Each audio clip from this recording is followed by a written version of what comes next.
I don't teach in Ben Gurion University or in Georgetown now. I'm retired. But you did. I did, yes.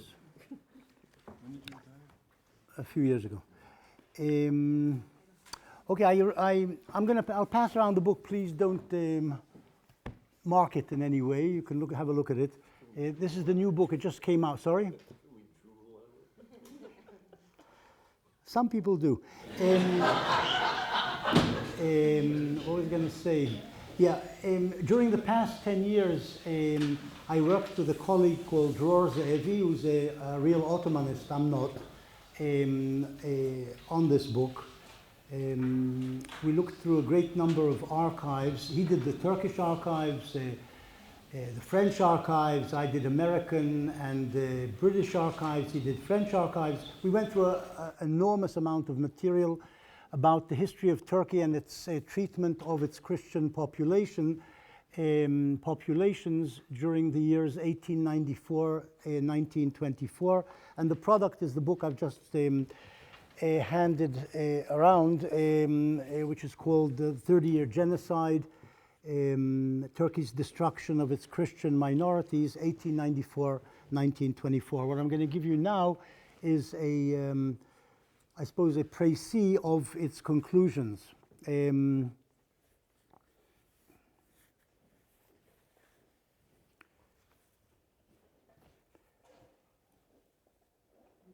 the years we're talking about 1894-1924, the Western powers, especially the United States, had dozens of diplomats stationed in various parts of Turkey, consuls in various provincial capitals, and dozens of missionaries lived and worked around the country.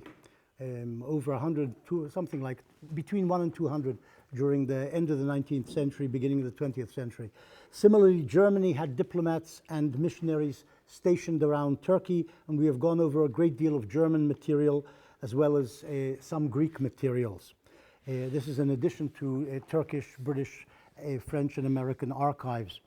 Our conclusion after 9 years of research and analysis is that the three successive Turkish regimes, the Ottoman regime under Abdul Hamid II before World War I, the Young Turks, or the CUP, the Committee of Union and Progress regime during World War I, and Ataturk's nationalist regime during 1919-1924, all adopted and implemented a policy geared to ridding Turkey of its Christian inhabitants. Despite the thorough purge of the Turkish archives over the decades after 1924, it is clear from reports from the provinces that the Turkish governors and military were acting on orders from Constantinople when they carried out this process of, I would call it, genocidal ethnic religious cleansing. This is probably the accurate definition, even though the book is called The 30-Year Genocide. What happened over the 30-year span accurately can be called the genocidal ethnic religious cleansing of the Christians from Turkey's soil. Between 1894 and 1924, Turkey's Muslim rulers destroyed the Christian communities of Asia Minor, Eastern Thrace, and the Urmia district of Persia, Armenians, Greeks, and Assyrians, or Syriacs as some people call them, in a staggered campaign of mass murder, expulsion, mass rape, and abduction of women and children, and forced conversion to Islam. The campaign enjoyed mass support among the Muslim population and was carried out by Turkish soldiers, policemen and civilians, and by their helpers, chiefly Kurdish tribesmen, but also Circassians, Chechens, and Arabs. In the 19th century, about 20% of the population of Asia Minor was Christian, and on the eve of World War I, the Christians probably numbered 3.5 to 4 million people. By 1924, less than 2% of Asia Minor's population was Christian, and today, incidentally, 99.8% of Turkey's population is Muslim. 99.8%. It was 20% 100 years ago. Armenians claim, just over 100 years ago, Armenians claim that between 1 and 1.5 million Armenians were murdered in 1915-1916. Modern scholarship has tended to reduce this number to 600,000 to 800,000, but another 200,000 died earlier during 1894-1896, and some 25,000 were killed in 1909, and tens of thousands more were killed during 1919, 1924. So for the whole period 1894, 1924, the number of Armenians murdered is around 1 million or more. Greek historians have put the number of Greeks killed, I'm talking about Anatolian Greeks, people who belong to the Greek Orthodox Church, usually spoke Greek, though often just Turkish. They numbered the number killed of Greeks during 1894, 1924. Greek historians say is between 1 and 1.5 million. This number appears exaggerated, but certainly hundreds of thousands of Greeks were murdered by the Turks. Even pro-Turkish academics such as Justin McCarthy admit this, as well as at least 250,000 of Assyrians were murdered by the Turks during those years. We have concluded that 1.5 to 2.5 million Christians were slaughtered by the Turks during 1894, 1924, and about 2 million were expelled, 1.3 million of them reaching Greece. Moreover, the Muslim Turks destroyed the social, economic, and cultural religious infrastructure of these communities. Almost all Christian homes in thousands of towns and villages were destroyed or taken over by the Muslims, and all churches were leveled, save for a handful that were converted to mosques. The Turkish rulers during the 19th century came to hate their Armenian subjects. Since its inception, the Ottoman Empire had allowed Christians to live in its territory, but on condition of political and social subservience. In the eastern marchlands, the Armenian peasantry, if you look at the map, which I handed out, the eastern areas, this is unfortunately a modern map of Turkey, but the areas in the east around Van, Bitlis, Erzurum, Trabzon as well, Kars, the Hakkari, this whole eastern area, then called the 6 Armenian provinces, though by Armenians, the Turks never admitted that there were majorities of Armenians in these provinces. In the eastern marchlands, the Armenian peasantry lived in a state of vassaldom, paying tribute to sedentary and roving Kurdish tribes and massive bribes and taxes to local officials.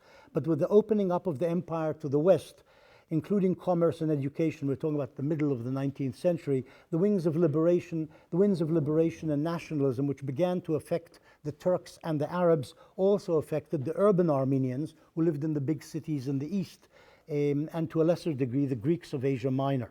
The Muslim Turks regarded the urban Armenians' increasing prosperity and demands for equality as a threat to their social and political supremacy, and the Armenian demands for greater freedom and even autonomy, when coupled with Western and Russian diplomatic interventions calling for so-called reform and occasional threats of military interventions on behalf of the oppressed Armenians, all of these the Turks regarded as jeopardizing the empire's territorial integrity and political stability. In the late 19th century, the rise of Armenian political parties and occasional Armenian terrorism underlined the perceived multiple threat. The Hamidian regime responded in 1894-1896 with massive anti-Armenian pogroms, which failed to elicit any foreign military intervention. Against the backdrop of World War I and exploiting the fog and exigencies of war, the CUP decided to finish with the Armenian problem once and for all and began to eradicate the Greek and Assyrian problems as well.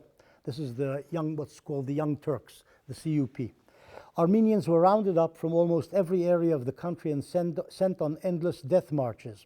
In 1914-15, young able-bodied men were disarmed and then either murdered on the spot or consigned to military labor battalions where they died a slow death. Women and children and the old were sent southeastwards towards the Syrian desert around Raqqa and Deir ez-Zor. Most died along the route. Most of those who survived the deportations of 1915 were murdered systematically in 1916 in the second bout of mass murder along the Euphrates. In early 1914, the Turkish government initiated, this is before World War I, the Turkish government initiated a campaign of deportation and exile vis-a-vis the Greeks living on the Aegean coast, what you see on the map, Izmir, south of it, Aydin, and so forth. The Turks initiated this campaign of deportation against these Greeks living on this coast, and to a lesser extent against Greeks living elsewhere in Asia Minor. The government, using the CUP's local agents and gendarmerie, employed a variety of covert tactics, including economic boycott and low-level violence, to harass the Greeks into flight. Dozens were killed and some 150,000, it's a large number, 150,000 fled to Greece. This is in the months January to June 1914, before the outbreak of World War I. During the subsequent World War, the Turks brutally deported inland or to Greece, which stayed out of the conflict until June 1917, hundreds of thousands more Greeks. Many thousands died in these deportations inland to mainly Muslim villages and towns from shootings, beatings, dehydration, exhaustion, and disease. But the CUP refrained from systematic mass murder during World War I against the Greeks, as with the Armenians, because they feared that this would force Greece to join the Allies. In the east, Turkish troops and gendarmes, assisted by Kurds, killed or drove out the Assyrians from the Hakkari region and Urmia, which is in the map in the southeastern corner of Turkey. Opposite the other side of it is the Urmia district of Iran, around Lake Urmia, Persia as it was called then. During 1919-1924, the nationalists, who under Ataturk gradually took over Turkey, while engaged in wars against Russia and Armenia in the east, Greek invaders in the west, and French occupation forces in the south, embarked on massive campaigns of ethnic cleansing to finally rid the country of its Christians. I'm talking about Ataturk and his nationalists during 1919-1924. The remaining Armenians, reinforced by more than 100,000 who had survived the 1915-1916 deportation and massacres and returned to Turkey, were rounded up and deported or redeported southwards to French-held Syria or to Greece. Some were massacred, as in Marash in January-February 1920. But the major nationalist effort of ethnic religious cleansing was directed against Anatolia's Greeks. In the course of 1919-1924, following the Greek army's occupation of Smyrna, Izmir today in the map, on the Aegean coast, in May 1919 and the start of the Greco-Turkish War, the Turks systematically massacred and drove out their Greek minority. Adult males were mostly executed after being taken out of towns, and women and children were, Armenian style, sent on endless death marches inland. In 1922, the Turks changed tactics and began to drive Greeks from the interior to the ports on the Black Sea and Mediterranean and to exile in Greece. The ejection of the Greeks was completed after the signing of the Greek-Turkish Exchange of Population Agreement in January 1923, which was implemented after October 1923. In this so-called exchange of population, which occurred during 1923-25, 189,000 Greeks and 350,000 Muslims were exchanged. But before then, of course, more than 1 million Greeks had been expelled and hundreds of thousands murdered. Today, often you'll find people talking about the exchange of populations, if that's actually what occurred between Turkey and Greece, whereas what actually happened was genocidal ethnic cleansing against the Greeks, which was followed by a small-scale exchange of population of those who remained after 1923. Did they get the Nobel Peace Prize? Somebody did, yes. What's his name did? Can't remember his name. The Norwegian explorer. What's his name? No. His deputy, incidentally, in this work was the guy who became in 1941 the Führer in Norway, the head of the Nazi party in Norway. I can't remember his name either, but it doesn't matter. All three stages of the anti-Christian genocide were accompanied by mass rape and mass conversion. Rape was often followed by murder. But tens of thousands of Christian women and children, boys and girls, were abducted into Muslim households, Turkish, Kurdish, Arab, and converted to Islam. During World War I, slave markets were set up in Aleppo and other towns where Turks and Arabs bought and sold Christian girls and women. The three stages of the genocide and religious ethnic cleansing were linked. All three were driven by anti-Christian, anti-infidel passions and carried out as a jihad declared and egged on by the Muslim priesthood. The later avowed secularist Ataturk also enjoined his followers to slaughter and deport the Christians as part of a jihad. Particular prominent victims of the violence were Christian priests and pastors who were in all three bouts of violence, 1894-96, 1915-1916, 1919-1924. In all three bouts of violence, they were Christian priests who were routinely tortured, murdered, and even crucified, while their churches were turned into latrines or stables before destruction or conversion into mosques. Christian graveyards were invariably desecrated. Tens of thousands of Christians were forced to convert to Islam. Hundreds, perhaps thousands, preferred death, and there is endless testimony of women throwing themselves and their children into the Euphrates rather than face rape and conversion. 1894-96 paved the way for 1915-1916 in various ways, as 1915-1916 paved the way for 1919-1924. Each bout physically and psychologically prepared rulers and ruled, and the victims, for what was to follow. Each bout demonstrated what was possible. Methods too were honed, as the murderous deportations of 1915 were emulated in the murderous deportations of 1920-23. And the earlier bouts demonstrated for the later perpetrators that it could be done with impunity. The foreign powers would do nothing to save the Christians.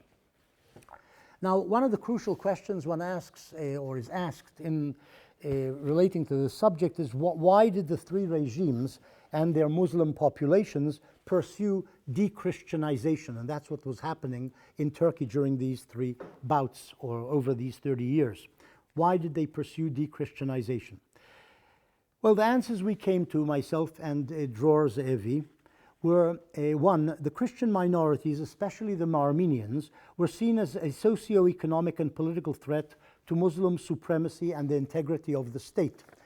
There was a knife-in-the-back syndrome against the backdrop of a steadily geographically diminishing and weakening empire. They saw these Christians as stabbing them in the back. This is especially true in 1915 itself, when there were Armenians who did participate in a very small way in the defeat of the Turkish army in Sarikamish opposite the Russians who the Turks were fighting. And there you have the exact, knife in the back explanation of what happened, though of course it's fairly irrelevant. It's very insignificant in that battle. Islam, the second reason why the Turks did what they did is, I think, Islam.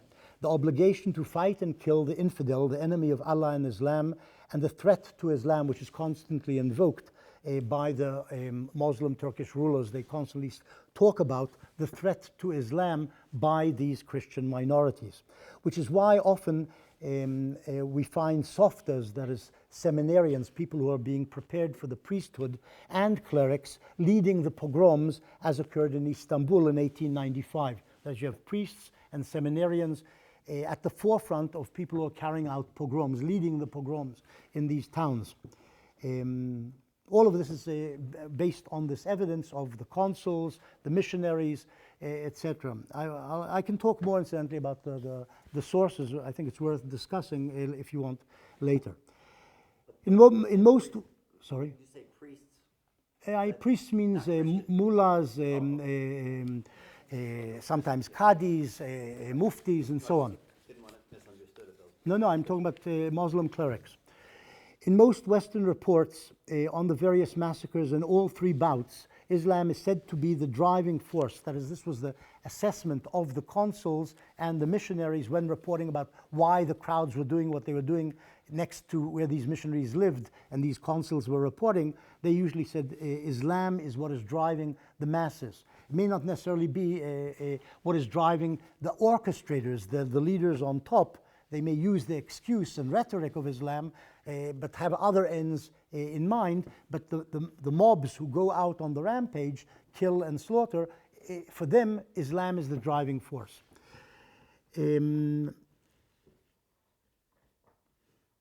rise of nationalism, we put as sort of the third category of cause, a Turkish nationalist sentiment. In other words, this is true more true about 1915, 1916, and 1919, 1923 than 1894, 96. But the sentiment of a Turkish nation aspiring to establish a Turkish state, Turkey for the Turks, as was the phrase used at the time, is behind much of the murder. And you can say at the same time that the rise of Armenian nationalism and Greek nationalism is also triggering the counter effect by the Turks. In other words, their sense of rising Armenian nationalism and Greek nationalism is triggering their own nationalism, which ends up in mass murder. The Greeks at the time, in Greece, there were a large number of proponents of the idea.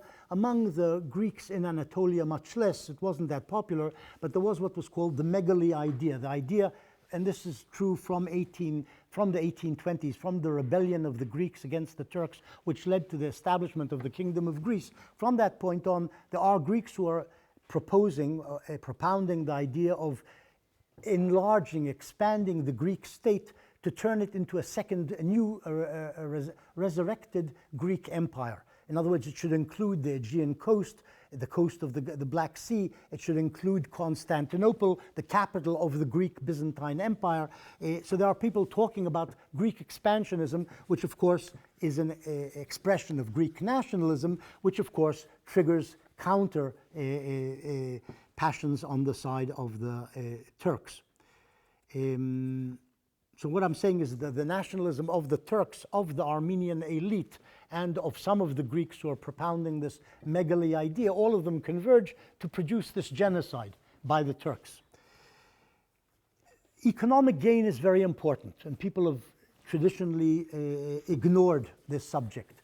Economic gain behind the mass murder in all three bouts is important. It's important on the level of the perpetrators and on the level of the state. The perpetrators, it's quite clear, the neighbors want the property of the neighbors. They see the Armenian is rich or richer or has property. He also has a wife and children whom they would like often. And so they're interested in stealing this property, and they do. They end up in 1894, 96, 1915, 1919, 1923, actually gaining a lot of property, land, houses, money, animals, so that's very important on the level of perpetrators. But the orchestrators of the genocide in all three stages are also aware of the national gain, which is to be gotten out of mass murder, because the state lays hold of a lot of the housing, the lands, and the wealth, and the banks, etc., which is often used, incidentally, for being able to run a war. You need money for war. 1914, 15, 16, you need money to pay for this Ottoman war against the British and the Russians. So laying hold of Armenian property is important in launching and carrying out this mass murder.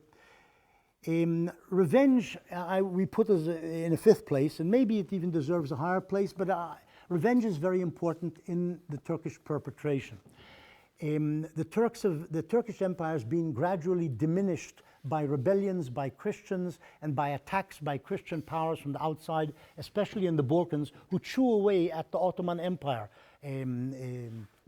What we call today Bosnia, or they called it at the time also Bosnia. It begins with Greece in the 19 to 1820s. It goes on to the Balkan Wars of 1912-13.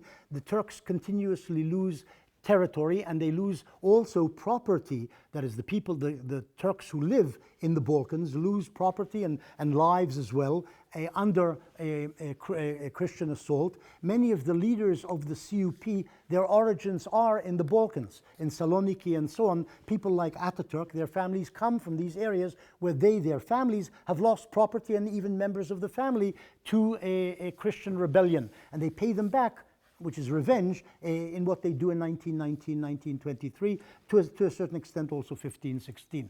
There is real vengefulness there. It's not just an excuse to kill Christians. They really want to kill Christians, because Christians have been also killing them in Crete, in the Balkans, and etc. The same applies to the Caucasus, of course. I think sexual gratification is important as well. To judge by the amount of rape going on in each of these bouts, and we're talking about tens of thousands of rapes, and they're all, it's covered, it's all in the documentation. It's not some figment of propaganda. The rapes are occurring in massive numbers. Sometimes the women are killed, sometimes they're taken into Muslim households afterwards with their children or with the product of the rape, who are the children from the rape. So there is this thing of a traditional constricted, sexually restrictive society in which at last they're given a free hand to just rape women, as if you like Vikings or something in the 9th century. This is more or less what occurs in Turkey around the year 1915, 1894, 96, also 1919, 1923. I think there's also, though, a state element in it. Rapists are not punished by the state. The state doesn't think there's anything wrong with it. Of course, they don't think there's anything wrong with killing, but they also don't think there's anything wrong with rape. And the reason for that probably is, and we've found no documentation to show that anybody who raped, and we're talking about tens of thousands of rapes, was ever punished. And the reason for this is the state understood it's good for the state's purpose. It reduces the number of Christians because the children born of such unions, especially if the women are taken into the households, they produce children who become Muslim. Inevitably, they're all Muslim. So it raises the number of Muslims, reduces the number of Christians. The state has an interest in this mass rape, which is usually followed by mass conversion. This is an important element we found. And the women become either wives or concubines or just servants in households. By 1923-24, the League of Nations was publishing reports about this, and they said there's probably something like 100,000 Christian women in Muslim households who had been raped and abducted and forced to convert and had nowhere to go, incidentally. This is also important. Once they're raped and taken into a household, there's nowhere they can go to. Firstly, their communities have been massacred. So usually the father, the husband, nobody's around anymore. There's nowhere to go back to. But even if there was somewhere to go back to, who knows what would happen to them? They might be rejected by their communities, having been raped and given children, produced Muslim children. Usually the women wouldn't want to leave because they themselves, some of them also became, fell in love with the people who'd raped them or abducted them. Some of the abductors said, well, we would like to save you. We're taking you into our household to save you from the murder on the roads down to the Syrian desert. So they were grateful in some way. But basically they had nowhere to go to, the women. They couldn't escape. This is why in Turkey today, there's lots of books now being published about this. Turks who suddenly discovered that their grandmother was Christian, a Greek or an Armenian.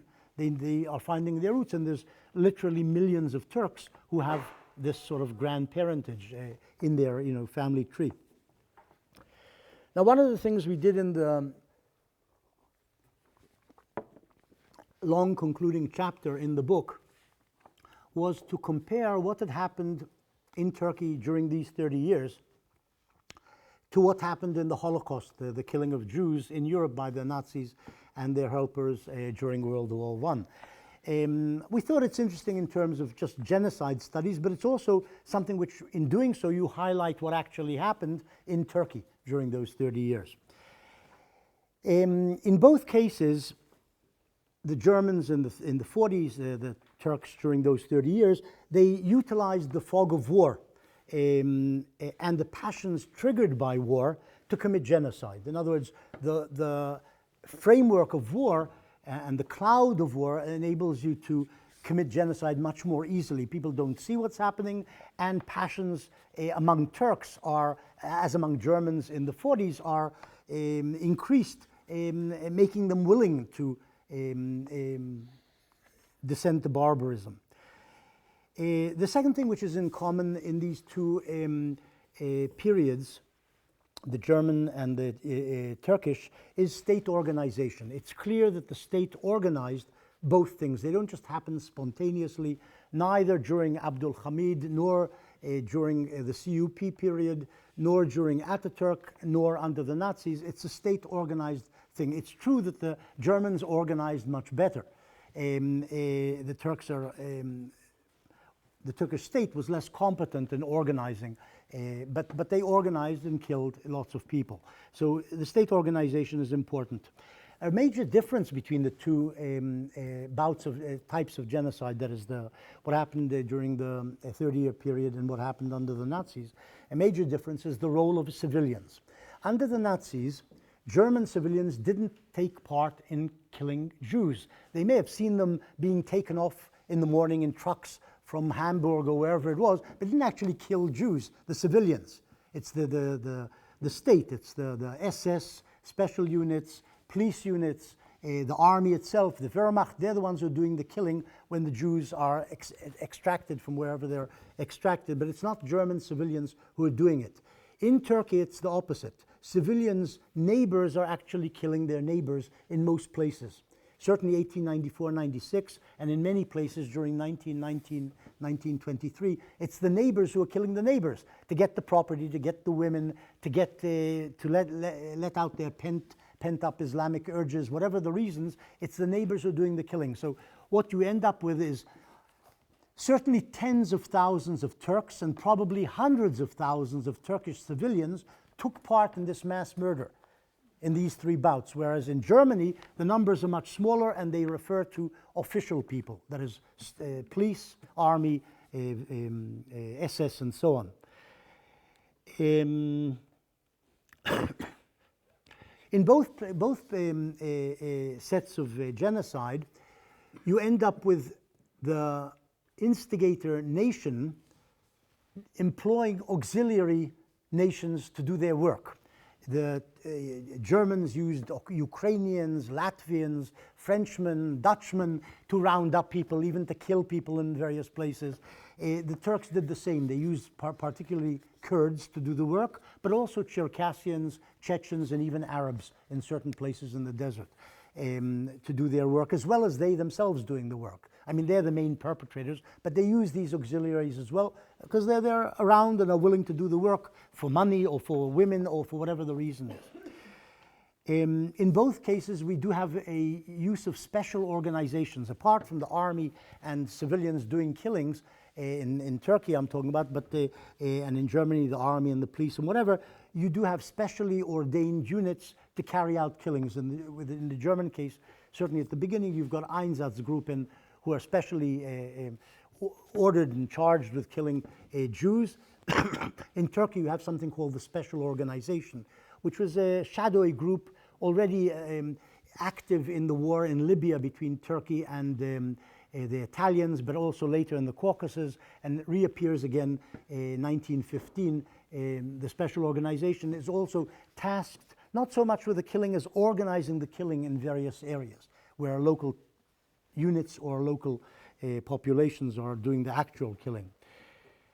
In Germany, the Holocaust, the killing of Jews, you can more or less say happened between 1941, maybe 1940 and 1945. It's an aberration in the modern history of Germany. That is what happened. The Holocaust is an aberration. It's one regime doing something over a certain small number of years, but it's not something which is there in German history in 1850 or 1830. You may have had pogroms in the Middle Ages by Germans, but you also had Frenchmen and Englishmen carrying out pogroms also. It's not something inherent in German history and leading to that. In the Turkish case, we have three different regimes doing it in succession, each one with supposedly a different ideology. Abdul Hamid is supposedly an Islamist, Ataturk supposedly an anti-Islamic secularist, the CUP is just fighting a world war, but all three regimes do it. It's true, it's not throughout the 30-year period, it's in staggered bouts, but it's three different regimes, so it can't be called an aberration. It's a consistent policy of all three regimes, even if it's not carried out through all the years, but in bouts. The use of deception is interesting in both cases. Both the Germans and the Turks use deception in a number of different ways. Firstly, they try and get rid of the evidence. They keep it away from the eyes of consuls and missionaries. They keep missionaries and consuls. They don't usually kill people in town. They usually take them out of town, then kill the men a few miles out, then take the women and children on endless marches. But missionaries and consuls are not allowed to go there. And then they usually kill them somewhere in large masses. There's a number of gorges which I actually visited last summer, where the Kiva Gorge, and there's another one. There's a big lake near Harput, where people were killed along the banks of the lake. But these are places removed from people's eyes. And then there are orders. We find orders from Constantinople to local governors to hide their evidence. If there's bodies, there are reports of skeletons along the roads. Talat, the chief architect of the genocide, 1915-1916, the interior minister, he orders the local valis or mutasarrifs, the local governors, to get rid of the bones, that is, to bury everything. We want to hide the traces of what we did. The Germans did something similar when they destroyed the various camps. They got rid of the crematoria, they got rid of, they used lime, get rid of the evidence. This is important to them because they both, all these regimes knew they were carrying out crimes against humanity. It's not as if they didn't understand what they were doing. The Germans understood, and the Turks understood in each of these periods, and that they have to hide the traces, especially as the Allies at some point in both cases said, the Allies in 1942 against the Germans, in 1915 already in May, the Allies told Turkey, there will be punishment for these crimes. They knew of the crimes, so they knew they had to hide things. In both cases, we have the victims going like sheep to the slaughter. Now, we all know the famous stories of, in the case of the Armenians, there's the 40 days of Musadag, and there's some resistance in Van and Zeytun, but essentially the Armenians went like sheep to the slaughter. They rounded them up, they all came to the assembly points, they started walking, there was no resistance. The same applies to the Jews during the 1940s. We have the Warsaw Ghetto Uprising, we have an uprising in Treblinka, but these are unusual, these are extraordinary. In most places, 99% of the places, people go like sheep to the slaughter without resistance, and this is common in both things. Similarly, common in both cases is the non-interference by the foreign governments. They know what is happening in the Turkish case in 3 bouts. They know in each of the bouts what is happening. They make threats. There's diplomatic representations, but there are no actual interventions, military interventions, by none of the powers to stop what is going on. The case, if you like, is most acute in the sense of Turkey defeated after World War I, and there's an American Navy patrol force, its destroyers stopping off in the various places between 1919 and 1922, stopping off in the various ports from which the Greeks are being deported or being sent inland to die, and the destroyers and their captains stop in the ports, talk to the Turks, talk to the missionaries, talk to the remaining Christian leadership, and they know what's going on and they report it. And that's where we got much of the evidence for our coverage of 1919, 1923 from the logbooks of the various American naval units, but they don't do anything. They don't interfere in anything. And the same applies in the earlier bouts, and the same, of course, applies in relation to the Holocaust. In both cases, there's very little dissidence among the Turks, very little breaking of ranks to stop the slaughter. The same applies to the Germans in the Holocaust. You have an occasional SS man or an occasional somebody who says, no, I'm not taking part. And then apparently in the German case, people are not even punished when they say no. They just walk out of the police battalion and don't participate, and nobody does anything to them. Maybe they're socially ostracized, but there's no real punishment. But there's very little of that. Dissidents during the Holocaust, people saying we're not participating. The same applies to the Turks. There's very little dissidence. Occasionally you've got a governor, a vali, or a mutasarrif who says, I'm not taking part, or instead of saying that, he simply stalls and doesn't carry out the orders, or doesn't carry out the orders to deport or to mass murder quickly, usually simply dismissed. In 1 or 2 cases, the Turks actually execute local governors who refuse to carry out the orders, but there's almost no dissidence. The 1 or 2 cases, Trabzon, for example, 1920 or 21, where a couple of local muftis, religious leaders, even say we don't care about killing the men. That's what we have the reports. We don't, go ahead and kill the men. That's essentially what they're saying. But you shouldn't treat women and children like this. That is the mufti telling the governor, in the case of the Greeks, in Trabzon along the coast, the Black Sea coast. And then the local general, Nuruddin, tells them, shut up or we'll arrest you, and then the protest stops. That is, it doesn't really stop. What I'm saying is that there is a bit of dissidence, but it doesn't put a stick in the wheel. It doesn't stop the wheel from turning. The thing actually is carried out. One last comment I'll make, since I have very little time. I'll make one more comment, and this isn't in the book, incidentally. But it's my view, and Dror, my partner in the book. Where is the book? Oh, okay. It's slowly making its way. I would place what happened in Turkey, well, I would put it like this. There are four, in the history of the encounter between Islam and the West, there are four bouts of jihad, four bouts of conflict between the Muslims and the Muslim world and the West. The first one is, of course, when Islam bursts out of Arabia, out of Hijaz in the 7th century, 8th century, conquers the Middle East and North Africa and Spain. That's the first bout of jihad against the West. The second bout, a defensive bout of jihad by the Islamic world, is when the West in some way organizes for the crusade, the first crusade and the later crusades from the end of the 11th century, and tries to reconquers and tries to hold on to the Kingdom of Jerusalem and some other crusader states along the way. And the Muslim world fights back against this reconquest by the Christians of the Holy Land for Christianity. The third bout of jihad, and this one is offensive by the Islamic world at the time, the Ottoman Empire, is when the 15th, 16th, 17th centuries, the Ottomans conquer Constantinople and destroy the remains of the Byzantine Empire, then go on to try and conquer Budapest and Vienna, to push from the Balkans into Central Europe. The West somehow manages to push them back, and that's the third bout of jihad. And the fourth bout of this clash, which from the Muslim perspective is seen as jihad, is occurring in our time. I would say it sort of begins in 1860 with the first large pogroms in Damascus and Mount Lebanon by Arabs and helpers, Druze, Turks, when they kill thousands upon thousands of Christians. As I say, Damascus, Mount Lebanon, 1860.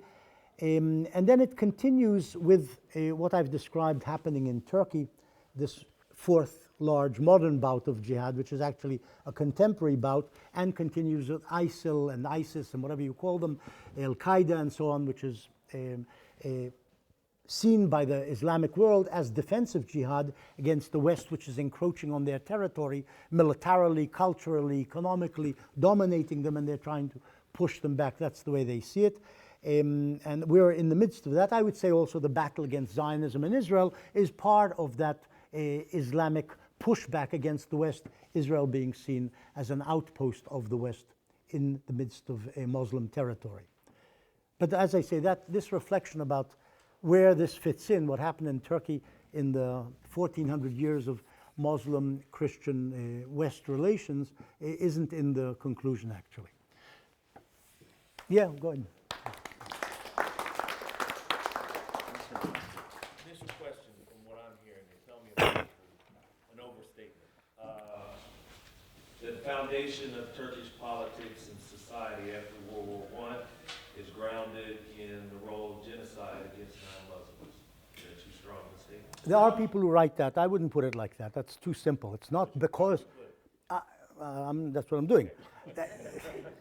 It's not as if without the genocide there would be no Turkish state. This wasn't what it's based on. But it's true that the modern Turkish state emerges on mounds of skulls of Christians whom they've murdered or expelled. It's something which happens alongside the emergence of modern Turkey. It's part of the process of making Turkey what they call Turkish, which means Muslim Turkish. But I wouldn't go so far as to say without that genocide, no modern Turkey emerges. It's also incidentally economic. The modern Turkey, which passes the means and the wealth and whatever of production to Muslim hands occurs alongside or as part of this genocidal process. Muslims become the masters of the economy as well. It's not just a matter of burying the bodies or throwing out the populations, it's gaining control of their wealth, and that's part of the process.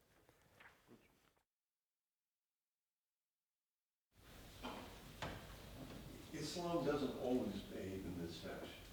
So what, we went through some of the causes, and a lot of the causes were just benefits, but not sort of driving forces. Okay, but the way we put it in the conclusion of the book was that there's this coalescence of a rising Turkish nationalism. This certainly explains CUP 1915-16 and Ataturk 1919-23, though not really 1894-96. A rising Turkish nationalism coming together with defeat or battle in war, battle for existence in war, which is a war for survival of the Ottoman Empire in World War I. It basically falls apart.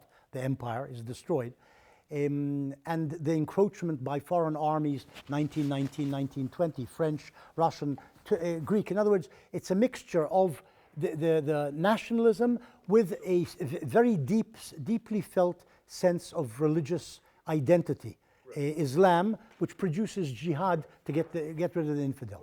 But as you were saying at the beginning of your talk, one of the key elements that sets all this in motion is the decision to get rid of the Christians. In other words, to create an Islamic, not just an Islamic state run by Islam, but a state that only has Muslims. A Muslim free state. Muslim Turks, yeah. Now, one of the parallels that I think of as a medievalist, of course, is when Ferdinand and Isabella decided to do that with Spain. So, you know, what kind of thinking produces this notion that if you get rid of minorities, that's the way to go? Well, the sense of threat by the minorities is important. That is, the majority feels that this minority, which has become stronger, is a threat to you, both because of internal developments and because they can make common cause with the external Christian enemy. Well, that also, with the Christians, that's true, because they're the ones who can be merchants and do deals with the West. It's that coalescence and the fear. That is, to some extent, the Turks use the argument that they are threatened to justify, in the face of Western diplomats, what they're doing to the Armenians, say, 1915. But to some degree, it's just a rhetorical justification. But to some degree, it's also deeply felt. They really do feel threatened against the backdrop of what happened to the Ottoman Empire in the Balkan Wars, in Libya, in Greece, and so on. Is there any element of a notion that this purification of the land would be salvific? Would be? Salvific. We save salvific. I didn't know there was such a word. Where's the thesaurus? Look, I'm sure you'll find priests, that is, muftis and so on, who would say, yes, this is purification. You know, the foot of the infidel is erased from our soil. And actually, Ataturk uses that phrase at some point. Oh, really? Yeah, it's in the book. You'll find it. Yeah. Yes, thank you. Thank you for this great lecture. And I have a child's question, baby's question. It's an important subject, it's a great subject, and my question is why you? In that there are certainly historians that are Armenians, and there are certainly historians that are Turks, and to me, I think that what your lecture reminds me is the notion of Benjamin, of tiger leaps into the past. Of what? Tiger leaps into the past. Historians are jumping towards, like tigers, to get a certain moment of the past that illuminates the present. I may have done that in my 20s. I have an unfortunate tendency to keep reading what I read in my 20s. And I wanted to ask you that, to give you this feeling that hearing your two lectures, one after the other, is in a way illuminating. And it is illuminating because it seems to me that one answers a number of questions. What I loved about your first lecture is that you insisted on moments of undecidability. We cannot know, we don't know, and there are areas where it stops. And now we have this sort of a complement which comes like almost like a footnote to the first lecture, but which illuminates a number of perceptions that we could have. And I think that what you are starting is, I believe, is a very, in a way you answered my question by your last chapter, when you started speaking of sociology of comparative study of genocide, that there are a number of things they have in common, and I think this is a crucial subject. And fortunately, I hope there are only a few examples, and so that your comparative study is somehow forced to be, I believe, limited to some examples. But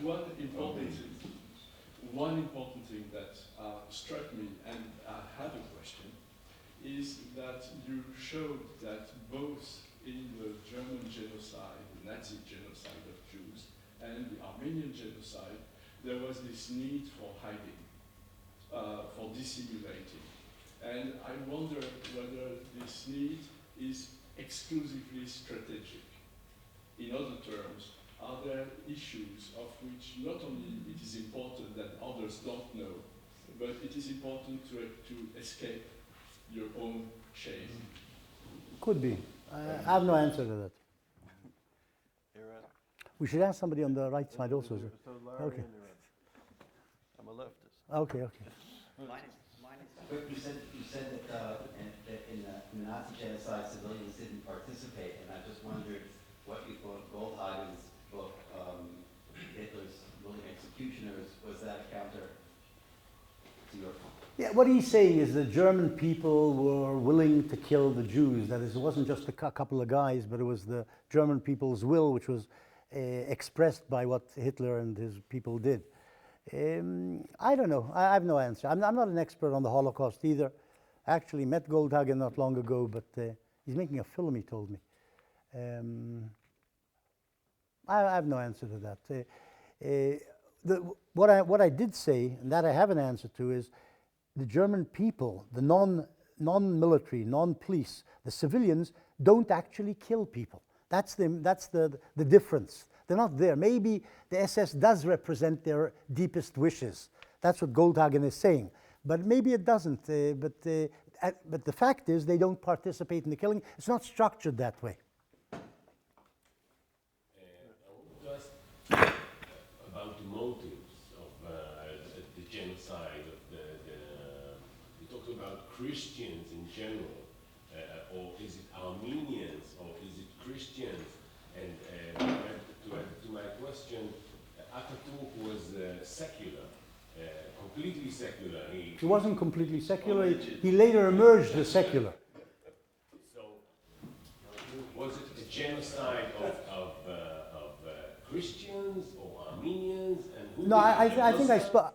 Okay, I understand. I think I spoke about that. Look, they wanted, I think, to de-Christianize Turkey. They wanted to get rid of all the Christians. It wasn't Armenians or Greeks or Assyrians, it was all of them. They just didn't want the Christians there. They particularly disliked the Armenians, and that's why the initial bout is completely anti-Armenian, and the major mass killing in 1915-16 is also against the Armenians. But since you kill about half the Assyrians who lived in Turkey, and you kill hundreds of thousands of Greeks as well, it means that you're also willing to kill others, not just the Armenians. But it's true the Armenians, in their eyes, represented more of a threat because they were very powerful. The CUP had made common cause with the Armenian political parties against the Sultan in the years before 1913, before 1908 in fact. There was also apparently some sense of betrayal among the Turks vis-a-vis the Armenians. In other words, because the Armenian revolutionary parties had joined in the campaign against the Sultan before 1908, and then suddenly the Turks at least see it that way, the Armenians turn against Turkey and support the Russian invasion 1914-15. It's that added sense that the Armenians have now betrayed us, as in addition to being Christians we don't want here, etc., that turns them more viciously against Armenians than the others. But it's not that clear. They don't want the Greeks there. And Ataturk he says he's an Islamist. He tries to reduce the power of the Muslim church, that is of the imams and the muftis and so on, in his later years. But in 1919, 2021, he uses the rhetoric of Islam to mobilize his people. He knows that's what will work with the perpetrators, to mobilize his people to kill Christians. He uses his speeches include those phrases, jihad, and then the foot of the infidel, and all these other phrases, because he knows that's what will get the population to come and slaughter their neighbors. So I don't know how much of a secularist he was. He didn't like the Muslim hierarchy. He didn't want that as a counter to government, that's for sure. And he reduced its power. But 1923, he uses that. Thank you for sharing your knowledge with us. I just wanted to bring back to where you were discussing what happened to the women and children who were not murdered, who were brought into the Muslim homes. So I just have to state that your term of sexual gratification made you cringe a little bit. I've heard that before. Yeah, I would imagine you have, but nevertheless you used it again. But anyway, that's not my point. My point is, what happened to the children? Like, were these children automatically accepted and converted as well? Yeah. And what documentation, what documents did you find, did you use to come to the conclusions in the treatment of the women and children? The endless documentation. It's all the documentation, the German, the French, the American, the missionaries, the consuls, the the League of Nations had reports about this particular problem of the conversion of the women and children and the mass rape which preceded it and so on. It's endless, the documentation. You have to read the book. I'm not going to cite it chapter and verse. It's in the book. The particular, because it was a rather personal, it was a rather intimate history when you said that these women almost appreciated it because they were not massacred. Well, I don't know if the word appreciated is right, but they felt they had been, some of them. Like they chose Some of them felt, some jumped into the river and died. But others felt that they had no choice but to submit because that would save their lives. If they looked to the long term of their lives, where were they going to go? So you have that constantly. You have that. We have women who are interviewed by Western officers. At a certain point, Western officers are able, 1919, to talk to people taken into Muslim households, to women, and they explain things to them. Thank you. That was the kind of documentation I was wondering about. So they were actual interviews. Particularly sensitive to this subject was Rumbold, the British ambassador, called at the time a high commissioner in Istanbul. He reported a lot about this. Well, you'll find it in the book. Thank you. Thank you. I'm sure you probably noticed already, but your book was very glowingly reviewed in The Spectator a few weeks ago. So if you haven't seen the review. I think I've seen it. That's I didn't think it was that glowing, but okay, go ahead. Yeah. Let's say I've had more glowing reviews than that one. Not for this book, for other books. Yeah. I wonder if I could ask you a little bit about the Jews of Turkey at this time. I don't know anything about them. I know there's a few tens of thousands. I think they feel threatened, but that's about all I know. I was just wondering why, if they're kind of seeking this Turkish nation building, kind of a pure Turkish nation, why they don't also take the opportunity to purge themselves of the Jews of whom there was pure.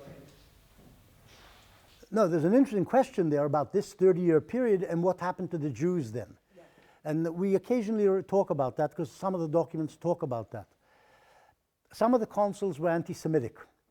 Some of the consuls, British, American, reporting from the provinces to their capitals or to the ambassadors in Constantinople and then the capitals were anti-Semitic, and some maybe weren't. They refer sometimes to Jews. Now, the most important thing about the Jews in this 30-year period in Turkey is to understand that there were very few of them.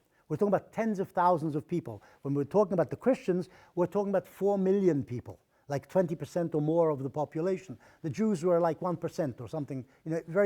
So the Turks didn't relate to them as significant and certainly not as a threat. the Armenians maybe had Russian backers with Russian Armenians across the border prodding the Russians.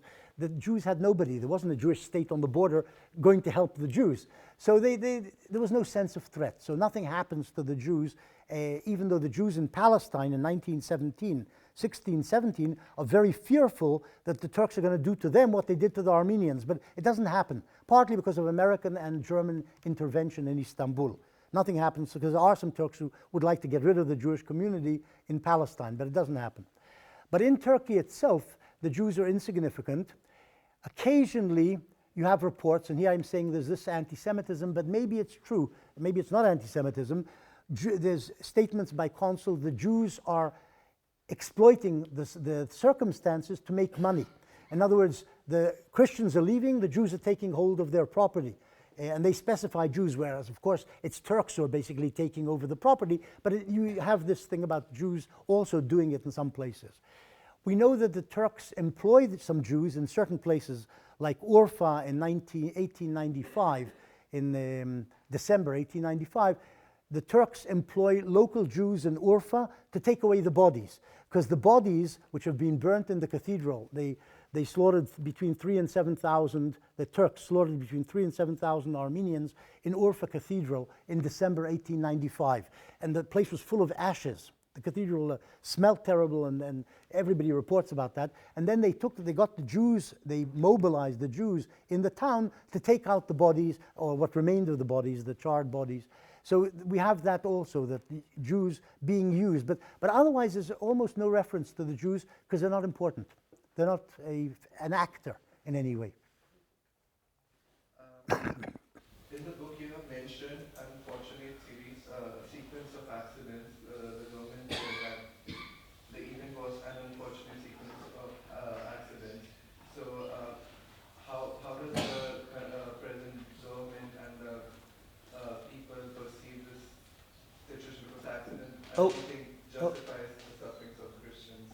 What the Turks have been saying since the 1920s, is that the Christians, especially the Armenians, were enemies of the state. They helped the external invader, the Russians or the French or the British, to attack Turkey, and therefore had to be removed from the areas of combat. It's nonsense, of course, because they were removed not just from the front lines, but from everywhere. But have to be removed far away from, what do you call it? And if nasty things happened to them, it was due to local initiatives by some officials who maybe killed some people. They weren't told to do that, but they just killed them along the way. Or it was accidental that something's happened to them, but this wasn't organized by the state from Constantinople. That's the line, essentially. And at the same time, it describes what happened between Christians and Muslims in all three bouts as sort of civil war. In other words, it's not oppression and massacre of Christians, but Muslims and Christians fighting each other. Occasionally, Christians will kill somebody, some Muslim, the Muslims will react, and then it turns into a slaughter of some sort. But what can you do? The Christians provoked it. This is the normal the description of how most of these incidents begin. The Turkish governor then sends a note in saying, well, Christians attacked a Muslim and the Muslims just lost their heads, or there was just a battle between the two sides in the streets, and what can you do? More Christians died than Muslims. And there are some Muslims who are killed in some incidents because Christians defend themselves in certain places, at least in the pogroms of 1894-96. One more question. You spoke about how this was also because of the jihad. Is it more because of the rallying cry of the jihad as you mentioned in the book, or is it a result, the event that happened was a result of the reaction from what happened in the Balkans and Well, I said it's a mixture of these things. You can't separate them. There's the element of getting rid of the infidel, which is jihad. There is the element of taking revenge for what happened to us, the Turks, or us, my family, in the Balkans at some point, or in Crete or wherever. There's a lot of elements, but jihad is one of the elements there, and we think one of the major elements among the perpetrators, among those who are doing the actual killing. You spoke in your lecture earlier about refugees from 1948, and now here you talk about genocide and also some refugees fleeing and being pushed around. How important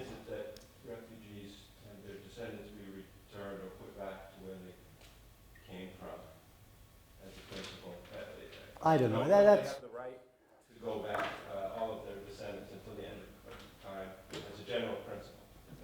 well, as a general principle, it's a problem because if you do that, then the Indians will want to go back to here, and the Aborigines will want. It's all so complicated and goes down to the end of time that there's no way of sorting it out. But in the immediate in the immediate sense, what you can say is that people who become refugees as a result of war, it's reasonable and just that they be allowed to return to their homes and regain their properties. That's on the individual level. That makes sense and sounds morally okay.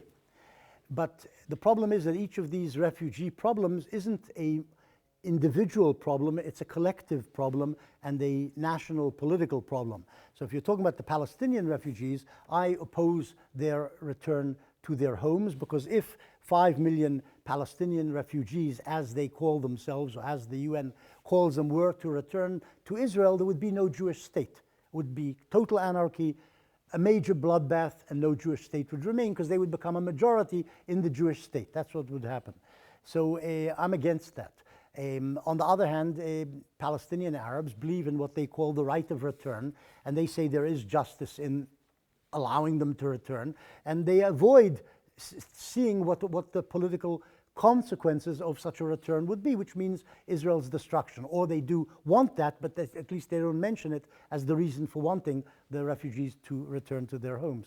There's no general principle or formula for when refugees should be allowed and shouldn't be allowed, but I think one has to separate between the individual will of refugees to return and their right to return to their places, certainly in the immediate future after their turning into refugees, and the national problem mass return would involve. Ask the question next. Okay. I want to ask about memory policy. So, I mean, like, for example, on your lecture, you compared Holocaust and the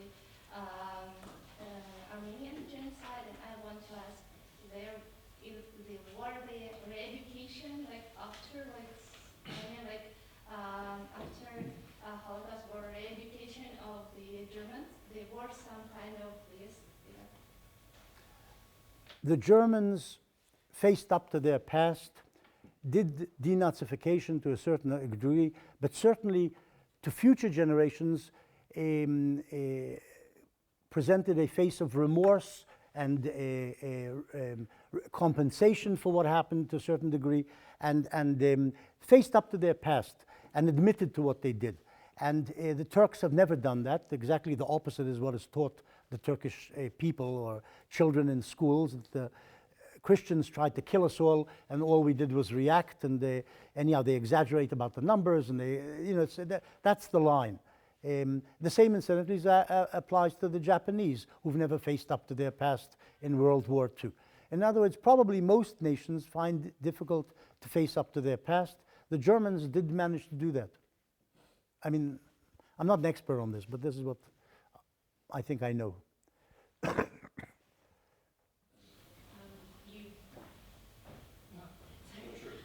You mentioned all the similarities, and one question just came up.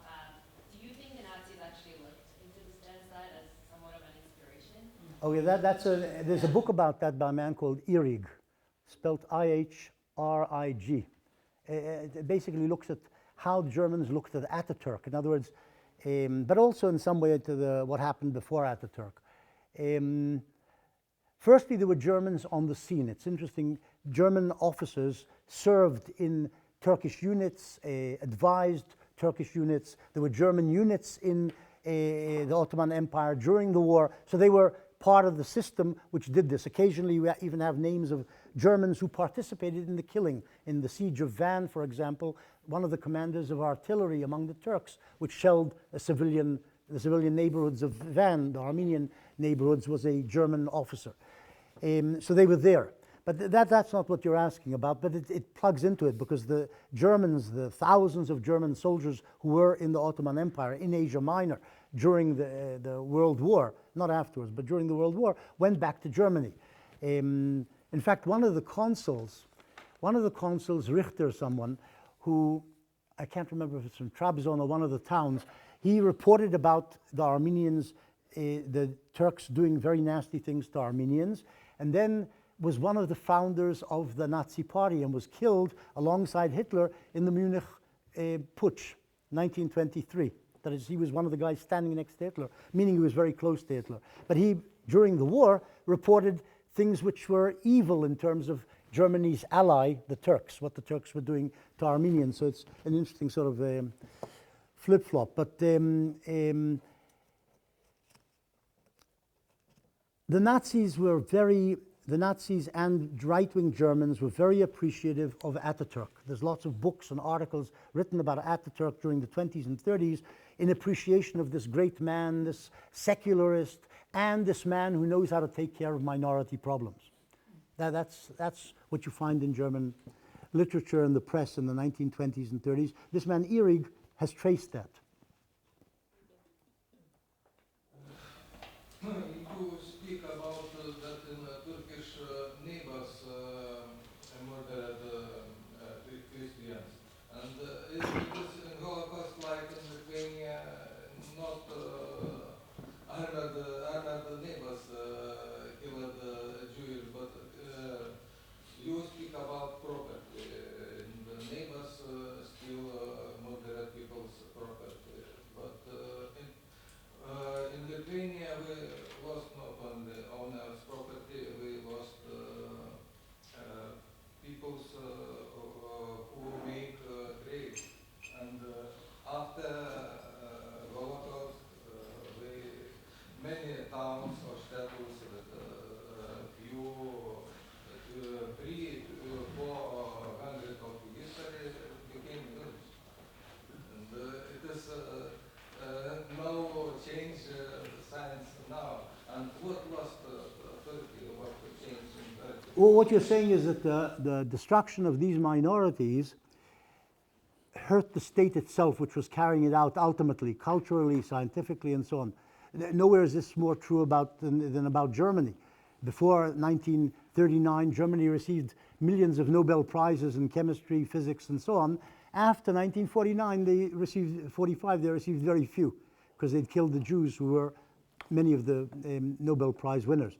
But on large, that applies to Turkey as well. People did criticize, consuls and ambassadors criticized the Turks for what they're doing, saying they're destroying the very people who are producing the wealth and the progress in Turkey, making it a more modern state. And usually the answer was, we're willing to do that if we get rid of these Christians. If that's the price, that's the price. We have to get rid of them, then we'll progress. So Ben, I have a question. So given, based on your two lectures, I want to kind of bring you more to some of the issues you discussed in the conference so far. Why do you think, given the history of jihad and the presence of this ideology, which is using anti-Semitism as a foil from the Muslim Brotherhood to the revolutionary regime to the Hezbollah, Hamas, Daesh, why is there seemingly a blind spot in academic discourse on anti-Semitism, on jihad? Why do it seems liberal policymakers and progressive intellectuals don't really engage it, and those of us who engage it were perceived as problematic? What's going on in your view? I'm not And in answer to that, Okay, well, I'm just adding to your question, which is, Look, I'm not an expert on this. I have never investigated it. I read articles occasionally, and I think the answer is multi-leveled. Firstly, the power of the Muslim world is such that people are afraid to provoke responses, reaction from powerful people, economically and others. That's without doubt. For example, ads in newspapers. Newspapers are afraid to publish anti-Muslim articles because there will be a boycott of the ads, the ad pages. That's one thing, the economic power. Another thing is there is a real guilty conscience in the West about how the third world, including the Muslim third world, was treated over many decades. We treated them badly. We now have to give them, let them off, give them a hanacha, what's the word? What? A break. It's more than a break. What? Slack. Yeah, maybe cut them some slack. Yeah, maybe. We did nasty things to them, even though it wasn't really mostly against the Muslim world. It was mostly against Africa and so on. But we have to be more careful about what and how we criticize them. There's also, I think, fear, real physical fear of terrorism. What they did in Charlie Hebdo can happen in any place. You publish the cartoons or you publish whatever it is, and you'll be punished by Muslim fanatics or not fanatics for what you do. So there's real basic fear. This applies to journalists, for example, who work in the Arab world. This I know, who sit in Beirut and report about the Hezbollah. What are you going to report about the Hezbollah if you want to save your neck? Yeah, you have to be very careful. Which doesn't apply for journalists working in Israel. Nothing's going to happen to them if they write nasty anti-Israeli pieces. But you can't do that with the Hezbollah in Lebanon or with the Hafiz Assad in Syria. So that's also important.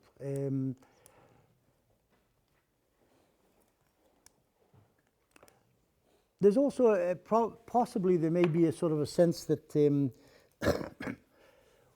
we don't want to be as bad as they are. In other words, there is an understanding that a lot of the Muslim world and their values are retrograde or not as good as ours, but we can't talk to them and write about them the same way as they write about us. It's in other words, behaving the same way as they behave. I think there's something of that also in that. Can I add to what you just said? For the comment, which is a lot of the people that I know, and I'm speaking empirically just from my personal experience, that fit the characterization of not allowing us to talk about political Islam, anti-Semitism in Islam. On the left, some of these people are people who are trying to escape their own felt sense of guilt coming from Christian civilization. And one way to separate yourself is to embrace that which is not your civilization. And I think that could be part of it. I haven't studied it deeply, but the types of people within the circles I sometimes navigate bizarrely have this self-loathing regarding their own traditions here in the States and radically distance themselves in ways that they can't. They shouldn't, but does that make sense? That's not good. No. There's a lack of appreciation, I feel. There's a lack of appreciation in the West of the virtues of the West. I think that's clear across the board, that they don't appreciate how important democracy, freedom, the various things we have, which we take for granted, how important they are. And there is a problem like that. Yeah, Bruckner calls it the tyranny of penitence, which is this sort of postmodern masochism. Well, there's Leonard Cohen who said they said repent, and I wonder what they meant. Okay. So, but do you think that the issue of not discussing it in, let's say, public and academic discussions is related to the unwillingness to intervene? Because one of the striking things about what's happening now to Christians in the Middle East and what happened then, and the lack of intervention both times, today, astonishing. Yeah, I have one comment about that. There was an article not long ago in The Guardian about some would-be women jihadists in Britain who either went or wanted to go off to Iraq to help their sisters and brothers.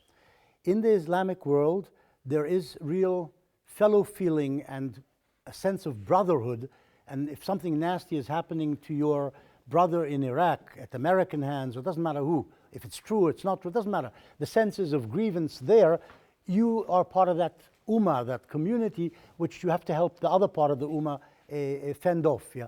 And this doesn't exist in Christianity. In modern, it may have existed in the Middle Ages among Christians who went off to fight in the Holy Land, maybe, but it doesn't exist in Christianity, the sense that Christians are being persecuted in Iraq, today, so what, who cares? Christians in Denmark don't care about that. Okay, but don't you have to explain that? I'm not saying you don't have to explain, I'm just saying it's a fact of life. That's the way it is. Among the Muslims, there is a real sense of brotherhood. It doesn't exist among Christians, vis-a-vis Christians who are being persecuted. Dave, final question? No, you had your hand up. That's it. Anybody else? All right. No. Benny, thank you so much. My pleasure.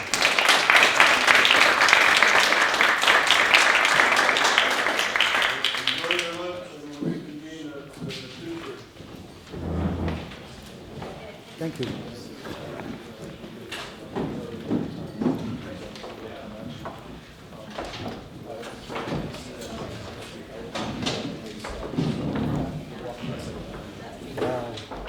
About certain subjects, I know a bit.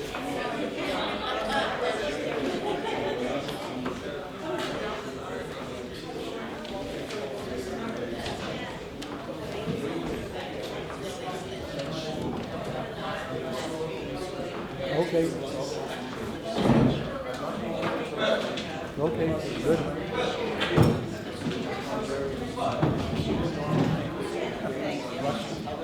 Russian television. I remember something, yeah.